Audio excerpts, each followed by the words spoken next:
အဖိုးရိတ်ခဲစကင်မှာဂန်တိန်ကန်ထုတ်အဖက်ပါဝင်လာနိုင်ကြီး69ရာခိုင်နှုန်းလောက်ရှိနေပါပြီအားလုံးပဲမင်္ဂလာပါကျွန်တော်နာမည်ကတော့ AUG လုံးပဲဖြစ်ပါတယ်ကျွန်တော်ဒီလောက်ပြောပြပေးသွားမယ်အကြောင်းအရာလေးတွေကတော့ကျွန်တော်တို့အဖိုးဝါစစ်ဂန်တိန်ကန်ထုတ်ပါဝင်လာနိုင်ကြီးလုံးဝများနေပြီဆိုတဲ့အကြောင်းအရာနဲ့အတူကျွန်တော်တို့ဒီလ29ရက်နေ့မှာထွက်ရှိလာမယ်Ultimate Set နဲ့အဂန်စကင်ကိုကျွန်တော်အနေနဲ့လာရောက်ပြောပြပေးသွားမှာပဲဖြစ်ပါတယ်ပထမဆုံးတစ်ခုအနေနဲ့ကျွန်တော်တို့အဖိုးဝါစစ်ရေခဲစကင်မှာဂန်တိန်ကန်ထုတ်ဖက်ပါဝင်လာနိုင်ကြီး69ရာခိုင်နှုန်းလောက်ရှိနေပြီလို့ကျွန်တော်ဘာကြောင့်ပြောရတယ်လဲဆိုရင်ဒီအကြောင်းအရာတွေရဲ့အစကိုပြောရမယ်ဆိုရင်ကျွန်တော်တို့အဓိကတဖူးစကင်မှာဂန်တိန်ကန်ထုတ်အဖက်ထည့်ပေးလိုက်ခြင်းရဲ့အကြောင်းအရာနေစတယ်ဗျာအဲ့ဒီတဖူးထည့်ပေးလိုက်တဲ့အနေနဲ့ပတ်သက်ပြီးတော့ကျွန်တော်တို့ရဲ့ player တွေကပတ်ချီ mobile official ကျွန်တော်တို့ TikTok account ရဲ့အောက်မှာဆိုရင်ကျွန်တော်တို့ဒီကဲစကင်ကောင်းကိုလည်းဒီလိုအဖက်တွေထည့်ပေးတင်နေဆိုပြီးတော့ဝိုင်းမှန်းကြတယ်ပေါ့နော်အဲ့ကနေမှစပြီးတော့ပတ်ချီ mobile ဘက်ကနေဘယ်လိုတုတ်ပြန်လဲဆိုတော့ဗျာကျွန်တော်ဒီနေရာမှာမှတ်ချက်နှစ်ခုကိုဆွဲထုတ်ပြသွားပေးမယ်ဗျာပထမတစ်ခုအနေနဲ့ကတော့ player တယောက်ကမှန်းလိုက်တယ်ပေါ့နော်ပတ်ချီ mobile ကြီးကျွန်တော်တို့ရေခဲစကင်ကိုဒီလိုအဖက်မထည့်ပေးဘူးဆိုလို့ဆိုရင်တော့ကျွန်တော်တို့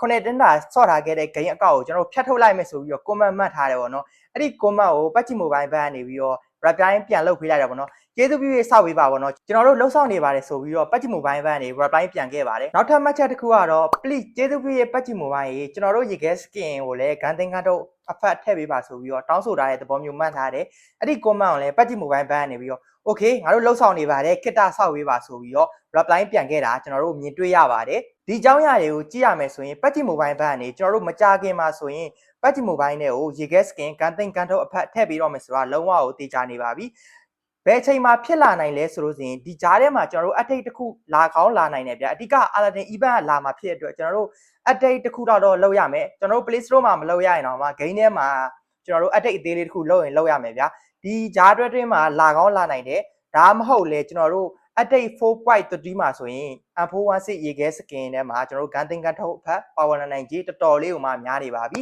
နောက်တစ်ခုအနေနဲ့ကတော့ဒီလ29ရက်နေ့မှာ game ထဲကိုရောက်ရှိလာမယ် Ultimate Set နဲ့အကန်စကင်အကြောင်းကိုကျွန်တော်လာပြောပြပေးသွားမှာပဲဖြစ်ပါတယ်ပထမဆုံးတစ်ခုအနေနဲ့ Ultimate Set အနေထားကိုကြည့်ရမယ်ဆိုရင်ကျွန်တော်တို့အစိမ်းရောင်နဲ့ရွှေရောင်ကိုပေါင်းဆက်ပြီးတုံးထားပေးတာကိုမြင်တွေ့ရပါတယ်အဲ့ဒီစကင်ဒီဇိုင်းပိုင်းကကြတော့ကျွန်တော်တို့တောထဲမှာနေတဲ့တာဆန်တွေကြာဆန်တွေအဲ့ဒီဘတ်တိုက်မျိုးကိုသွားတယ်ဗျာကျွန်တော်တို့အဲ့ဒီစကင်ကအယောင်နဲ့မိန်တဲ့အတွက် player တွေကြိုက်နေတပတ်မလားလို့ကျွန်တော်အနေနဲ့တန်တရားရှိတယ်ဗျာကျောပွေးစကင်ကိုကြည့်ရမယ်ဆိုရင်လည်းတစ်ပင်ကိုအလဲအဖြတ်ပြီးတော့နွယ်ပင်တွေနဲ့ရစ်ပတ်ပြီးတော့ကျောပွေးဒီဇိုင်းမျိုးလောက်ထားပေးတာကိုမြင်တွေ့ရတယ်ကျွန်တော်တို့အလဲမှာဆိုရင်လည်း ghost ကောင်လေးပေါ့နော်ဝိညာဉ်ကောင်လေးလိုပုံစံမျိုးအပြောင်လေးတွေဖောက်ထားပေးရဖြစ်တဲ့အတွက်တော်တော်လေးကိုမှမိုက်ပါတယ်